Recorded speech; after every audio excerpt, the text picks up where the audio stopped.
I'm going to speculate that we have at least 1 to 10 people who don't know there is an existing smoke program requirement.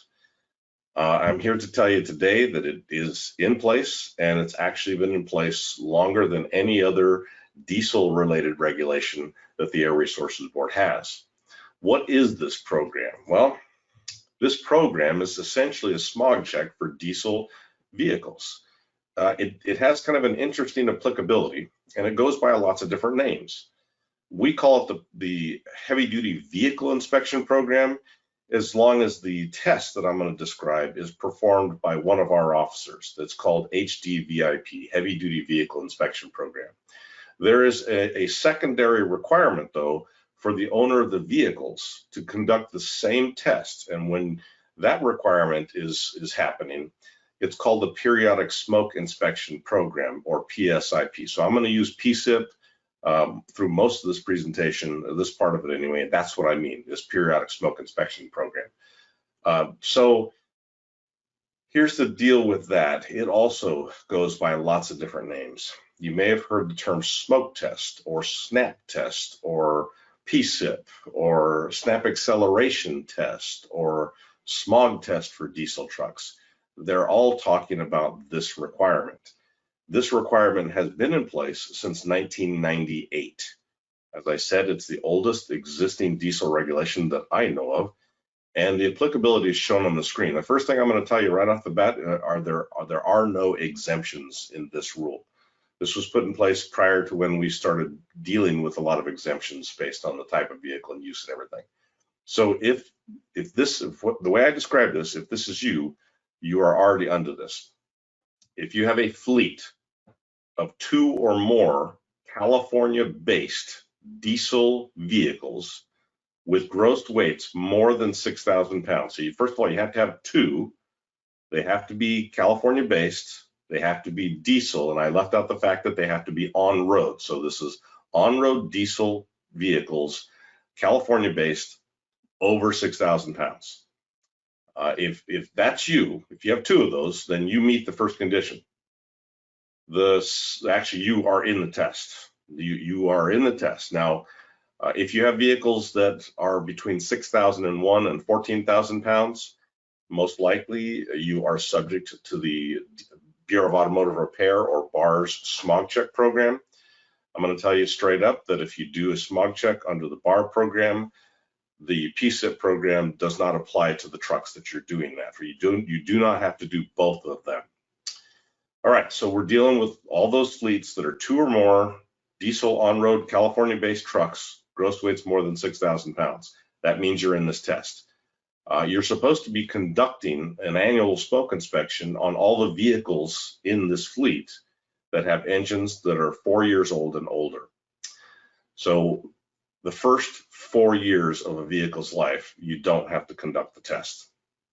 Once it gets to 4 years and beyond, you do. You also have to maintain records of those tests for 2 years. Why am I saying that? Because there is no reporting system associated with this particular regulation. There never has been.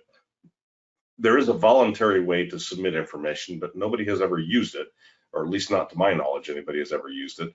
And the way this works is you're supposed to conduct this test every year, or have somebody conduct it. You're supposed to retain those records. And then when and if the Air Resources Board ever does an audit or gives a citation to your fleet, we're going to ask for that as part of the condition of the audit or the inspection. The limitations on the test are shown here. So what we're measuring with this test is something called opacity. And opacity is nothing more than the density of the smoke that comes out of the stack. There may not be any smoke coming out of the stack. Most of the times there is some, but it depends on your vehicle, how well maintained it is, and how new it is, and how well you keep the emissions control equipment. So just to give you an idea, the limit here, if you have an opacity test done on your vehicle and the opacity number comes back at anything 5% or less, you pass the test, right? The truck passes the test. Well, what does that 5% mean? So if you're seeing smoke, the general population's visual acuity for seeing smoke is right around that 5% mark. So most of the time, if you can see smoke, it is at least 5% and probably more. That is where you can just start to see it, barely make it out, but it's there and you can tell it's there. So it's at least 5%. That's a really low number. The original numbers were up in the 40 and 50% range, but they have been lowered because most of the trucks that are out today and on our roads are equipped with something called a diesel particulate filter. If you don't know what that is, come to our class next week. We have a class called 511.2 where I will discuss what diesel particulate filters are and how they work.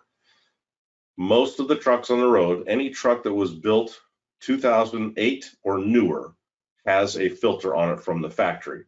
And because of previous regulation, most of the trucks, even if they were constructed prior to 2008, will have a retrofit filter on them if they want to be legally operating in the state of California. So a vast majority of the trucks in the state do have filtration systems.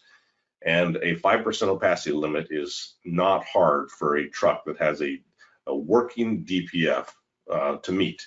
In fact, the working diesel particulate filters, or DPFs, are capable of removing 99.9% of all the soot coming from the diesel engine. So you should see a 0. I'll say one more thing about this, about that opacity number, is if you're conducting this PSIP test per the regulation, and it shows up with an opacity of anywhere from 2 to 3% or higher, even though you may pass this test, a reading of 2 to 3% actually should give you a warning that there's something wrong with the filter, because these filters can remove this stuff so well that the numbers coming from these testing equipment units should be close to 0 or actually 0.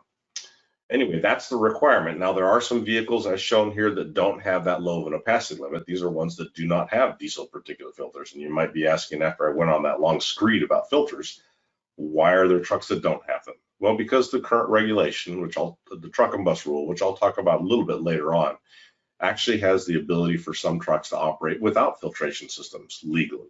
So those trucks have opacity limits based on the age of the engine, and that's what's shown here.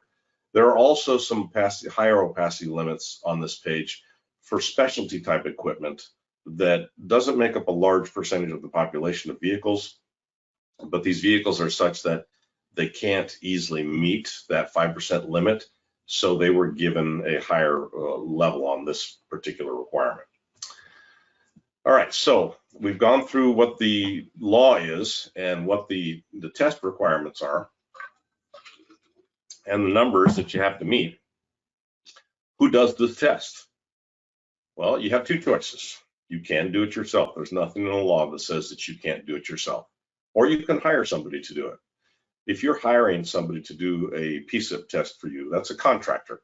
This is somebody who is doing it for money. And the prices can range anywhere from what I've seen of $50 a truck up to a couple $100 a truck. It just depends on who you have doing it and what their business is.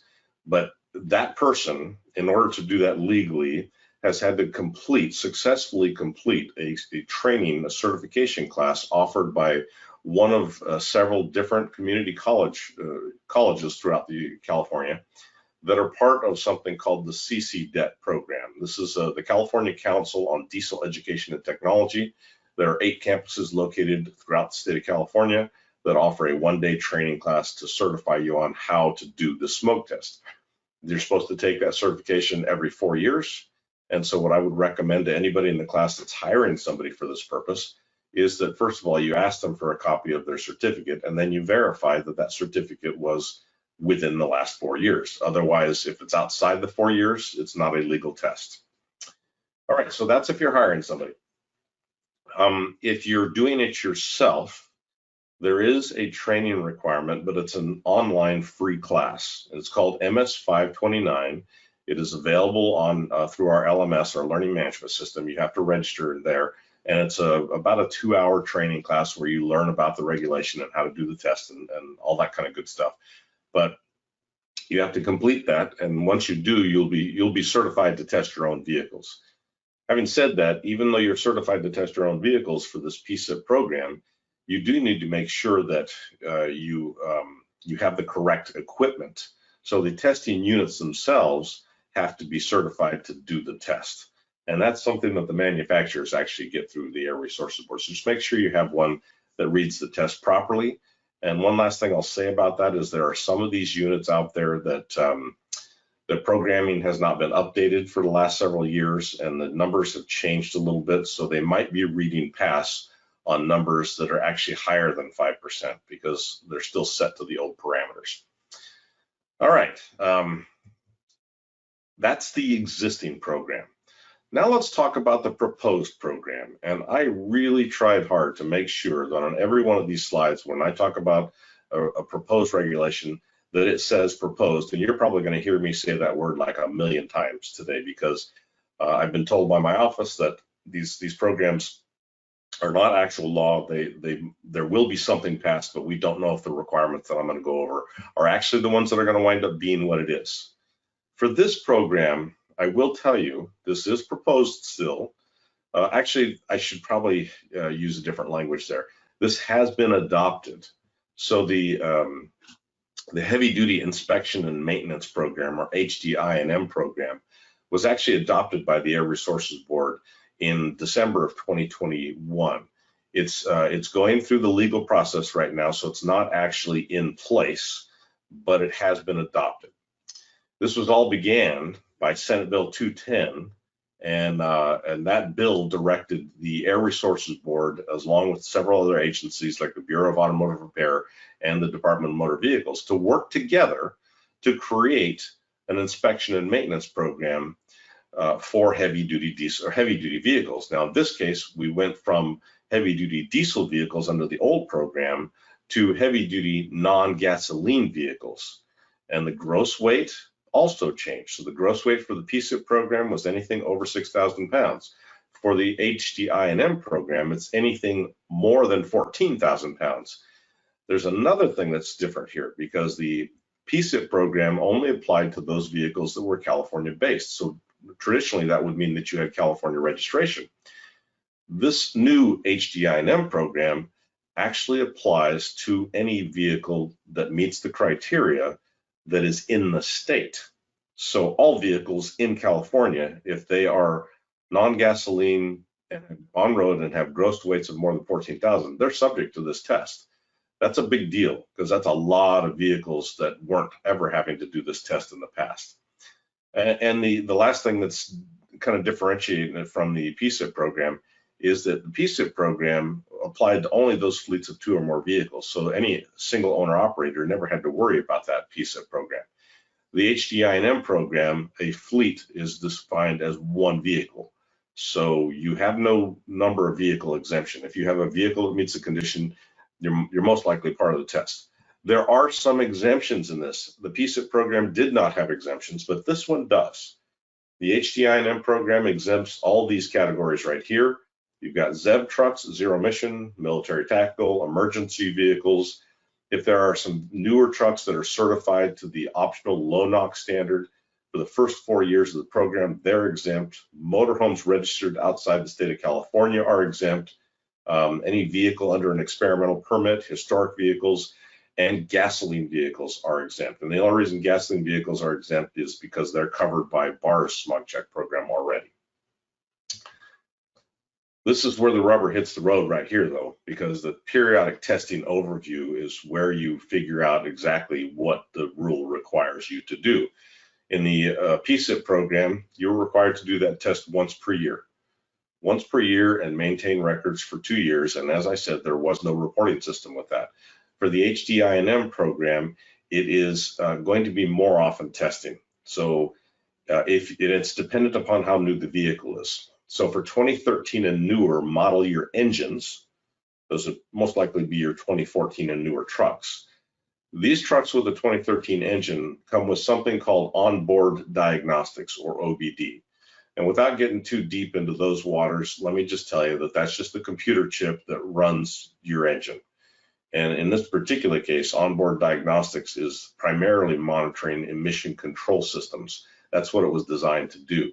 So any 2013 or newer model year engine heavy truck came from the factory with OBD systems. And so those trucks have to do this twice per year, and it's a data download from the OBD system. Randy? Yes, You ma'am. do have a question. Okay. Okay, so it says, does the GVWR apply to the manufacturer rating or the weight rating registered with the DMV? Okay, that's an extremely good question because those are different numbers. This is the manufacturer's weight rating. It'll be something that doesn't change. It's assigned by the manufacturer, whoever built the truck. The DMV weight is a road fee based weight. So a lot of times you'll see these stickers on the side of vehicles that say 15 or 25 or 28. Those are numbers that stickers that DMV requires on trucks to be put on there because that's their road fee registration number. That has nothing really to do with your gross weight. It's the gross weight that the manufacturer assigned. Was that it, Katie? Yes, thank you, Randy. No problem. All right, so let's get back to OBD, test submission. If you have these newer trucks, 2013 model year engines and newer, you're going to have to submit data twice per year. And there's going to be a revisit. During the board hearing in December, several of the board members wanted it to be 4 times per year. But in the end, they decided to defer to staff recommendations and keep it at 2 times per year, but then revisit the regulation after 2024 to see if it needs to be more than twice per year. For California motorhomes, it's once per year, and for on-road ag vehicles, once per year.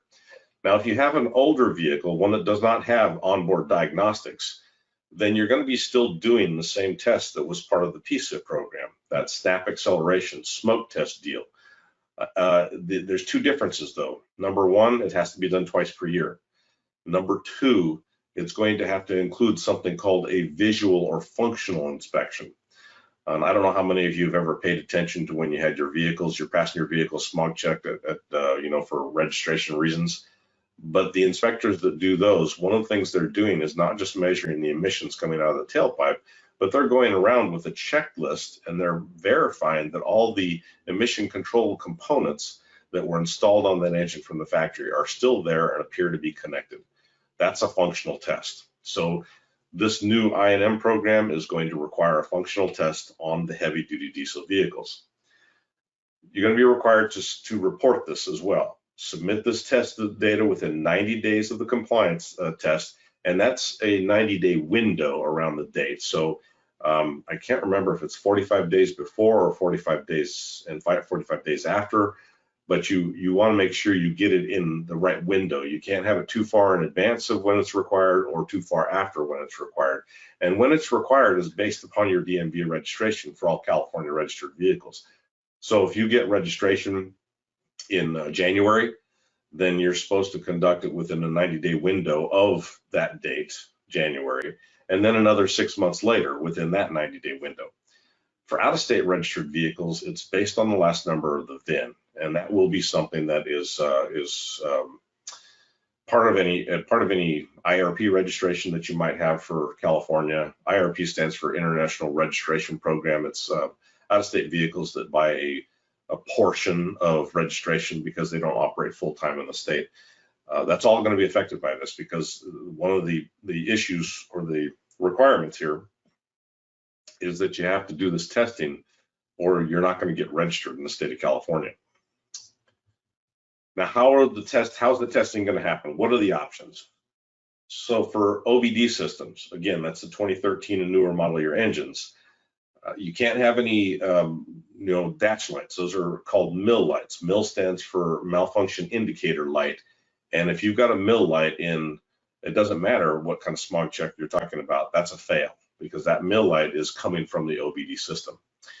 There will be the ability for you to use what are called telematics service providers. Now, currently, there are lots of truckers and trucking companies that use telematics. And all that means is that you have some device that is monitoring the vehicle on a continuous basis, and that information is collected at a variety of times by a service provider that's taking just like a barcode reading, except it's usually radio frequency reading that they do this through. And so the driver or the owner may never have to do anything in this case. It's just every once in a while your car is going to get scanned or your truck's going to get scanned, and that information is going to go straight to your telematics service provider, and then that's going to be referred back to BAR. There will also be the ability to do this manually with a CARB certified handheld scan tool. that can plug into the OBD system, and that's just a plug that's down underneath the dash on most vehicles. If that is the case, if it's conducted with a handheld unit, then it needs to be performed by a tester, somebody who has passed the certification class that is being worked on right now by myself and some others at the agency. If you have a non-OBD vehicle, again, these are older than 2013 model year engines. Like I said a few minutes ago, you're going to be doing the snap test, and that is really only an opacity test for diesel vehicles. It does include opacity limits for off-road engines used for on-road vehicles, and it does have some information about alternative fuel vehicles, but those are going to be excluded from the opacity test under this regulation. The emission control equipment or visual inspection is also going to be required, and this test has to be performed by somebody, again, who has gone through and certified the CARB training class that we're working on right now. So that class we're hoping to high heaven that it's going to be ready by July of this year to have people start certifying, because when you see the dates on this, you'll know why I say that. There are special requirements for freight contractors, brokers, and facilities, freight facilities. These are locations that are usually locked off. You can't just get into them easily. They have entrances that are protected and gated off, and these facilities have lots and lots and lots of traffic. And so what this new regulation is going to require them to do is to verify that the vehicles that are coming into their locations are compliant, and then report non-compliant vehicles back to the Air Resources Board. Here's the implementation phase in. This is what I was talking about, the reporting system hopefully being available by July. So from right now till January 1st of next year, we're actually in the high emitter vehicle screening period. We are doing this right now, and what that means is we have these devices placed in a variety of locations. Usually they're at way stations or border crossings, where when a vehicle passes under or through or by this thing, it takes an instantaneous reading of that vehicle's emissions, and then an actual snapshot of identification or identifying materials on the vehicle itself, like the license plate and or some pictures of the text on the side of the vehicle, so we know who the vehicle belongs to in that case. And those high emitter vehicle screenings are going to be the first thing that happens. There's not going to be any reporting at this point. It's just going to be, as vehicles are driving down the road, we're collecting that information. If we find one that does not pass the high emitter screening, then that registered vehicle is going to get a letter from ARB with the citation in it, and the ability to show that they are not high emitter, because there are some situations where that would happen. All right, the second phase begins in July of 2023, and that's where we start to enforce the compliance of the training certificate, or not training, the certificate of compliance. So when you get a passing reading from this new test and you report it to the reporting system that we will have in place, you will get a certificate of compliance from that system. That certificate has to be carried with the vehicle that it was for. And starting July 1st of 2023, we're working with CHP, and our own officers will be doing this as well. They will be checking to see that that certificate is part of your paperwork, all right? We'll also start with the DMV registration holds for any California registered vehicle or California IRP registered vehicle, and all the freight requirements are going to start in 2024. And then the third phase doesn't begin until I said 2024 just a second, I meant 2023. Third phase begins January 1st of 2024, and this is where the periodic testing requirements start, and certified devices for the OBD submissions will also be available at that point. So it's going to be about a year to 2 years before full implementation, but by January 1st or 2024 or somewhere in that range, that's kind of fungible at this point, but that's the goal. That's when this program is going to get going. All right, Katie, before I go, we've got some the tester training. I do need to talk about this before I ask you anything, Katie, so hold on one second here. I told you that there's a tester training that I'm working on currently with some other people, staff at our office. it's going to be completely online. It's going to have regulatory elements. It's going to have smoke opacity elements, OBD elements, and visual inspection elements. It has to be done every 2 years to maintain certification. And you will not be allowed to report the information on any test if you have not taken that training. You'll be assigned a tester number, and you'll be able to punch that in to make sure that it's official. And it's not going to be limited to anybody that's just in California, because this regulation is going to apply to all vehicles driving in the state. The tester requirements, the training is going to be applicable to anybody that needs to conduct that test. So yeah, that should be available hopefully by July of this year. If you need more information, every one of our programs that I covered today is going to give you a slide like this. It's going to give you a link to the program's website, and it's going to give you a link if you would like to receive emails about this particular topic. And then usually I'm going to have some contact information for you if you have questions. Now, before I go on to the next program, Katie, do we have any specific questions about I&M or Yes, PSIP?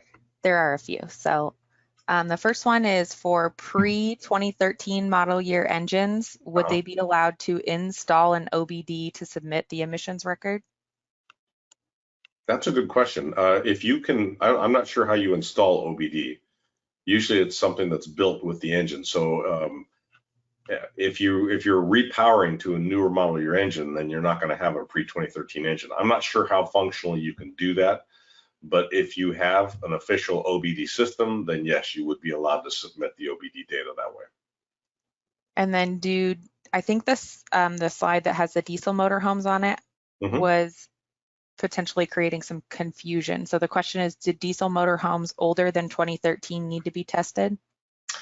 So I didn't talk about diesel motorhomes in the PSIP regulation. Diesel personal use diesel motorhomes were not covered. They do not have any requirement whatsoever under the PSIP program, but they will have a requirement under this new program.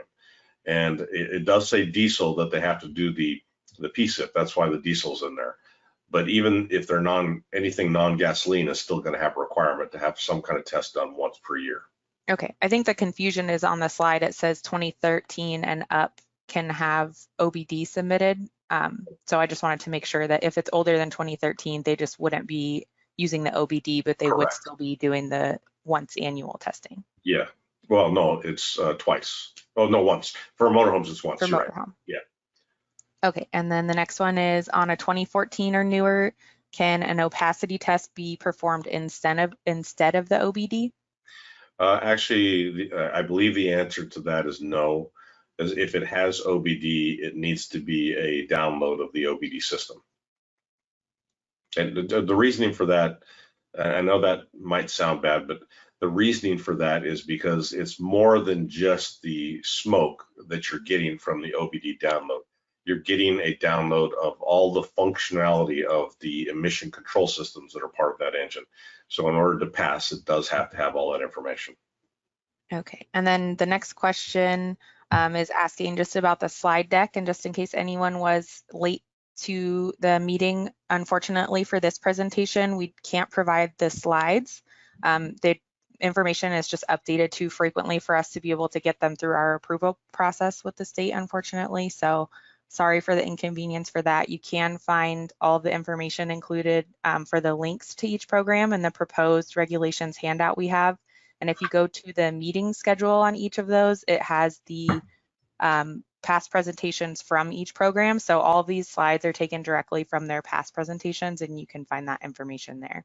Yeah, if you're going to go to the web page, the program page, and you want that handout, look for meetings and I forget what the other phrase is, but it says meetings. And in each of those, there'll be a link for a staff presentation. That's the one that you want. And then the next question is if it's a newer vehicle and the telematics are this is an example, for newer Freightliner, the telematics are included and reported to entities who bought new trucks. Can they send it on their behalf, or do the truck owners need to submit that information themselves? The telematics provider can send it directly to ARB. It does have to, they do have to be one of the approved telematics service providers, which I don't think is going to be that big of a problem. Almost all of the ones that are currently being used are going to be CARB approved. It's just that they're going to have to connect to the reporting system. And then will the HDIM tests charge a fee? You mean the certified tester? Or how, I'm not sure what part of the question. So there's two things going on there. Number one, there is a reporting fee associated with this regulation, and I am not clear on exactly how that's going to be levied. It's not a very high fee. It's like less than $50, I think, but it is part of the program and part of the legislation. That being said, that has nothing to do with the person conducting the test. It's the same thing I went over in the PSIP program. If you're doing the test yourself, obviously you're not going to charge yourself anything, but if you're hiring somebody to do it, they have the ability to charge whatever the market will let them charge. So if you're not doing it yourself, you're probably going to have to pay somebody to do it. And then are the HDIM testers out yet? No, they are not. Well, let's back up. I don't know what they mean by testers. Are they talking about the person conducting the test or the equipment to do the smoke evaluation? Because if they're talking about the smoke evaluation, right now we're looking at the exact same equipment that is still in use today. If you're talking about the actual persons conducting the test, there are people who have certified through the PSIP program, but they're not certified to do HDIM because it's a different certification. So, and that won't be available until after July of this year. Is the equipment is the same though? For the smoke opacity test, yes. Okay. And then the next one, I think there's a little bit of confusion. So I'm going to preface Randy's answer also by saying this program is replacing the PSIP program. So the requirements will replace the PSIP. So you're not doing an additional opacity test. But the question is, on 2013 and newer, the requirement is 2 OBD inspections per year and an opacity test. And the answer is no, and you're absolutely correct. I should have made that as clear as possible, and it sounds like I made it as clear as mud. When I started this whole presentation, I said, here's the existing program and here's the proposed program. I should have made it clear that the proposed program in almost all these cases is going to replace the existing one. There's not going to be 2 programs in place at the same time. So OBD vehicles are only OBD submission, not the smoke opacity test. And then if it's an older vehicle, it may have the opacity test as a component of the testing, but it's no longer the PSIP requirement. Correct, right. Older trucks will always have the opacity test as a component of the test. They don't have OBD, so they have to do the opacity test. And then there's one more. I'm not 100% sure what they're asking. So Jacob, we may need you to clarify this, but it says the charge to become a registered tester through the online CARB course. Oh, okay. So I don't know that I said that, but I'll reiterate this. There's not going to be any fee to take the new certification class. That's one of the things that the legislation directed us to do, was to provide a free training class for certified testers. So and that may be still not through CARB's online courses, just as a heads up to that too. But yeah, right. Okay, could you please elaborate on how the emissions would be captured going through heavy duty weigh stations?